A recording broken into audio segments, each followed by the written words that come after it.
Nous allons continuer donc toujours dans notre chapitre les paramètres société. Cette fois-ci, nous allons voir la partie ici éléments. Donc, dans le paramétrage ici des éléments, donc là, si éventuellement vous souhaitez avoir des codes éléments de 40 caractères, il suffit de cocher ici donc l'option. Ici, en fait, il vous propose dès que l'on ira dans les éléments, eh bien, ça sera donc l'onglet fourniture qui nous ouvrira par défaut. Ici, eh bien, effectivement, alors on va voir toutes les unités de temps que l'on peut créer, mais par défaut, par exemple, ici, il proposera donc l'unité d'heure. Ensuite, ici, voilà, donc ça, c'est très important. Moi, je vous conseille de mettre à zéro tous ces taux. Pourquoi en fait? C'est parce que ce sont des pourcentages par défaut pour qu'il vous calcule éventuellement, vous voyez, donc un bénéfice, un taux de marge. Sauf que, en fait, lui, en fonction des taux qui sont ici, il va vous les calculer.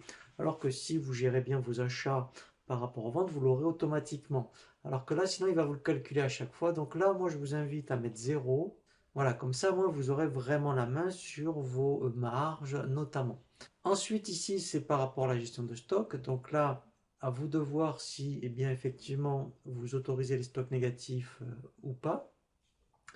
Et lui, effectivement, par rapport au contrôle du stock, eh bien, ici, par défaut, il est au niveau donc, du stock virtuel. Alors ici, c'est très intéressant, mais effectivement, c'est lorsqu'on fait des ouvrages, lui, en fait, il va voir donc la quantité dont il a besoin. Et bien ici, effectivement, si vous cochez par exemple livrer réception partiellement des ouvrages, eh bien, si vous n'avez pas suffisamment de quantité en stock, mais que vous en avez une partie, si vous cochez cette option, eh bien, il va autoriser les livraisons et réceptions partielles. Et là, pareil, ajustement automatique des quantités des composants, c'est lui-même qui va gérer donc la quantité donc suffisante.